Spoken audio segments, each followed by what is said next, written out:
आलस का परिणाम। बहुत समय पहले की बात है।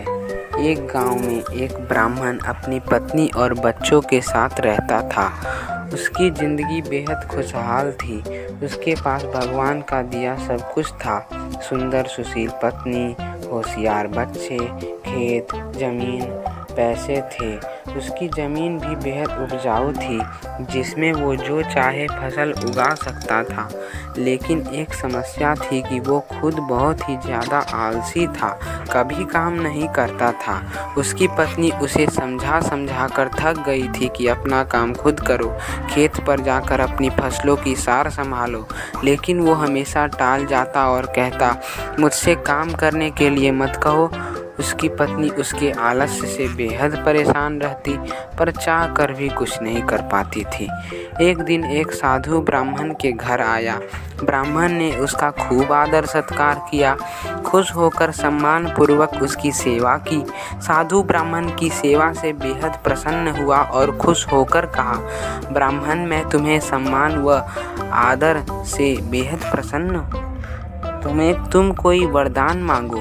ब्राह्मण को तो मुँह मांगी मुराद मिल गई थी। उसने कहा, बाबा, कोई ऐसा वरदान दो कि मुझे कोई काम नहीं करना पड़े। आप मुझे कोई ऐसा आदमी दे दो जो मेरे सारे काम कर दिया करे।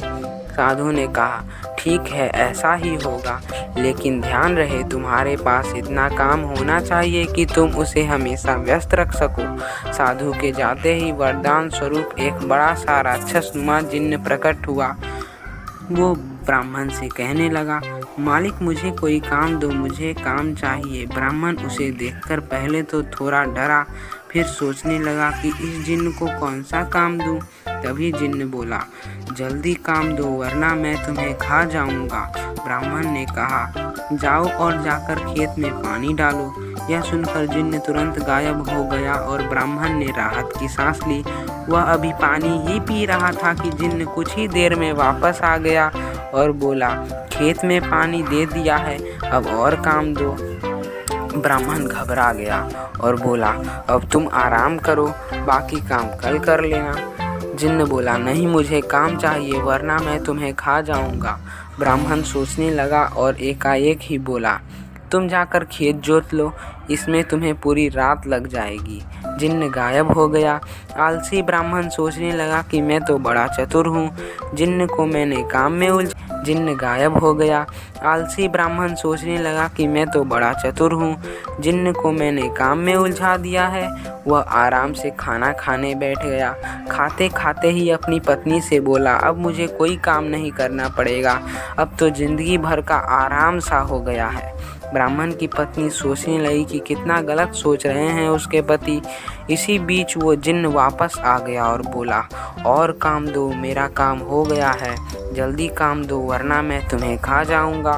ब्राह्मण सोचने लगा कि अब तो उसके पास कोई काम नहीं बचा, इसे क्या काम दूँ, अब क्या होगा।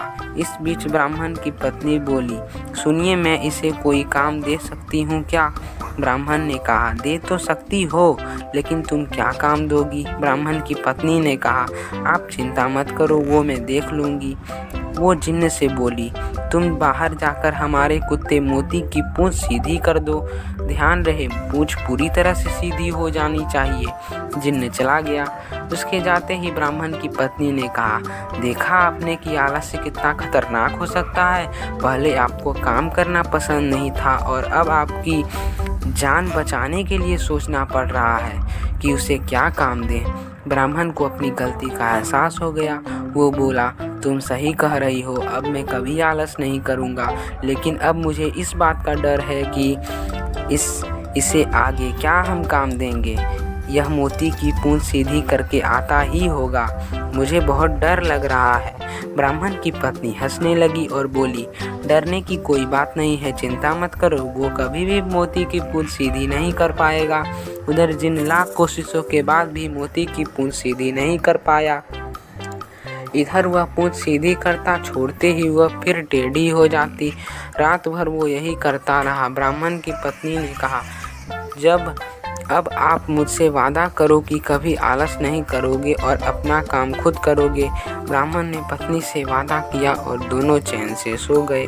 अगली सुबह ब्राह्मण खेत जाने के लिए घर से निकला तो देखा जिन्न मोती की पूंछ ठीक सीधी कर रहा था।